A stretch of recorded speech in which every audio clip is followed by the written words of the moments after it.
judgment. His judgment is for us to have life. Right. He comes and tells us, you come from me, I'm your Father, I love you. I'm the lover of your soul, I'm the lover of your life. I don't want you to perish with the death that's in the world. I'm going to preserve your life in me. Yeah. This thing over here, this tree of knowledge of good and evil, this serpent, this wisdom that says by your ability to bring forth good fruit, you'll be justified, that hasn't come from me, and it wants to kill you. Mm. That's his judgment. Right? Now, all those who hear it and believe it will have life. Yeah. Those who reject it, they don't want life. The simplicity and joy of the gospel. But for me, and this is just me, I'm not going to quote a verse about this. I don't think anybody accidentally misses out on life. Do you see what I'm saying? Yeah, yeah.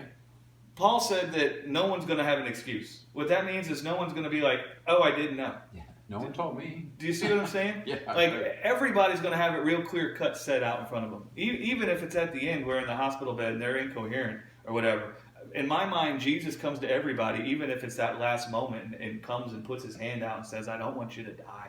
Because in my mind, that's the height of your mortality staring you in the face. Sure. There's nothing that can convince you have life. Like when your mortality is staring you in the face, it's real obvious that you need life. Right. And Jesus comes even in that moment. Yeah. I don't want you to perish. Take my hand. You're saying something that's very, very important, and that's the fact that Jesus comes. That you don't need to have somebody there, to be the messenger, right? It may happen that someone is there sharing the gospel with you in that situation, but the fact that it's not our responsibility, it's God's responsibility to do that is a very comforting thought, because Cindy and I shared the gospel with my dad on his deathbed.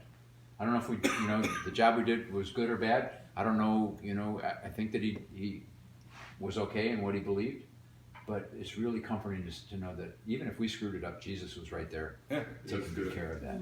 Yeah. And that's an awesome thing. Yeah. Nobody's going to be like, whoops, I didn't know. Should have told me.